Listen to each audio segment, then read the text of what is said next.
Bismillahirrahmanirrahim. Assalamu alaikum dear viewers.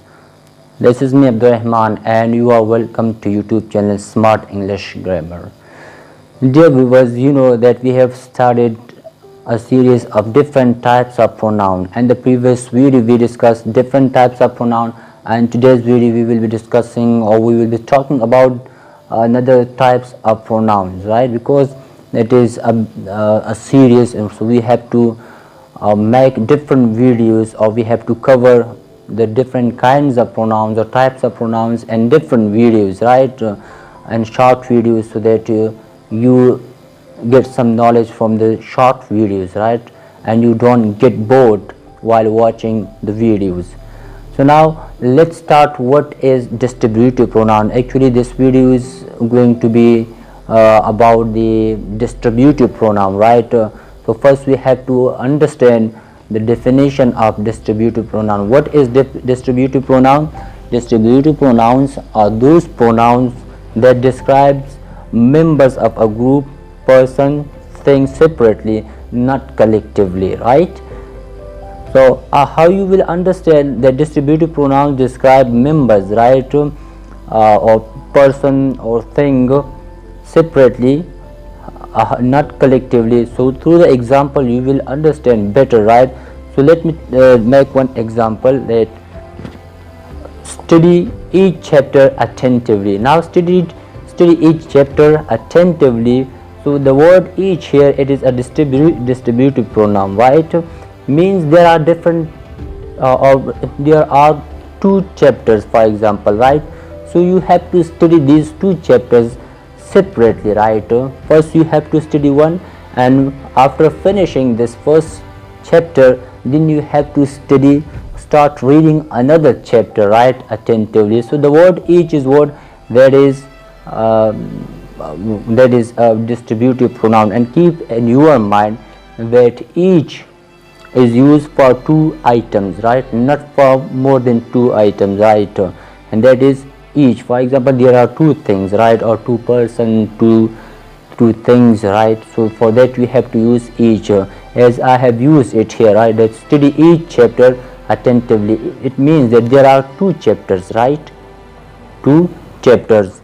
So you have to read those two chapters separately, right? It means like that. Another example, each player played well. So each player played well, it means that each, there are players in a team, and each player played well means that separately, right? Every player played his role and played his part in a match, right? That each player played well. So each is what? It is a distributive pronoun. Another example, that is each of the children got a prize. Now you would be thinking about that, why do we use each of? And the first two and the first above two examples we didn't use like each of, right?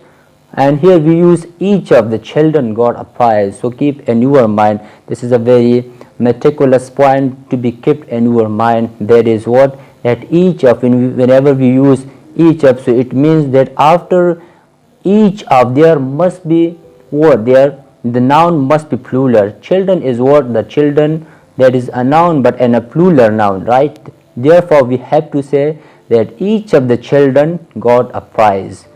Now another example, he hugged each of the team members personally, right? He hugged each of the team members personally. Here also we also use he hugged each of the team member, right? So each of, after each of the team members, right? We didn't use here the team member, we used the word members, and that is what?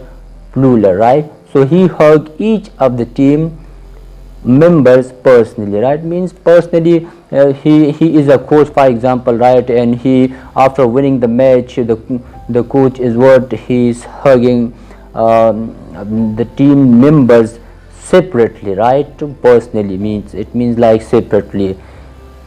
Now for example, next example, there are two girls, each is smiling. Now two girls are there and each is smiling, means both of them are smiling, right?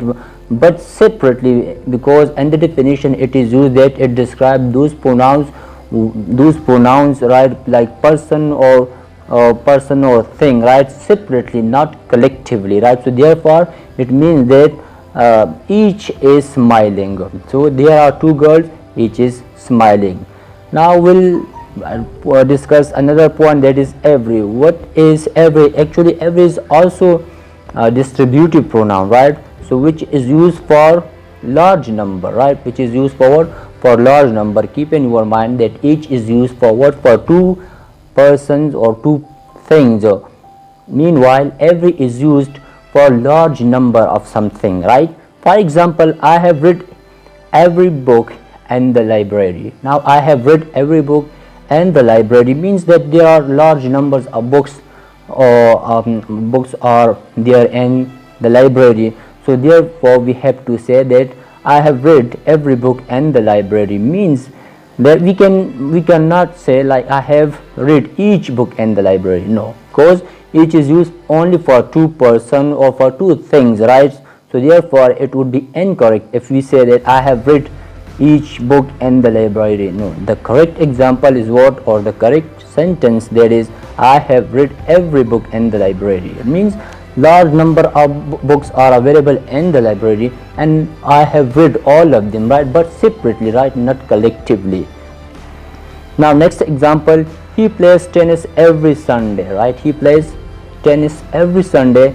Now every Sunday, right, if we say like he plays tennis each Sunday, so you would be thinking about that it is also correct, but no, it is incorrect, because whenever we use like that an action is often happening, right, or means that how many times or how often something happens, right, for that we have to use every. We cannot use each for the repetition of an action which is happen again and again, right. For that we cannot use each, for that we have to use every.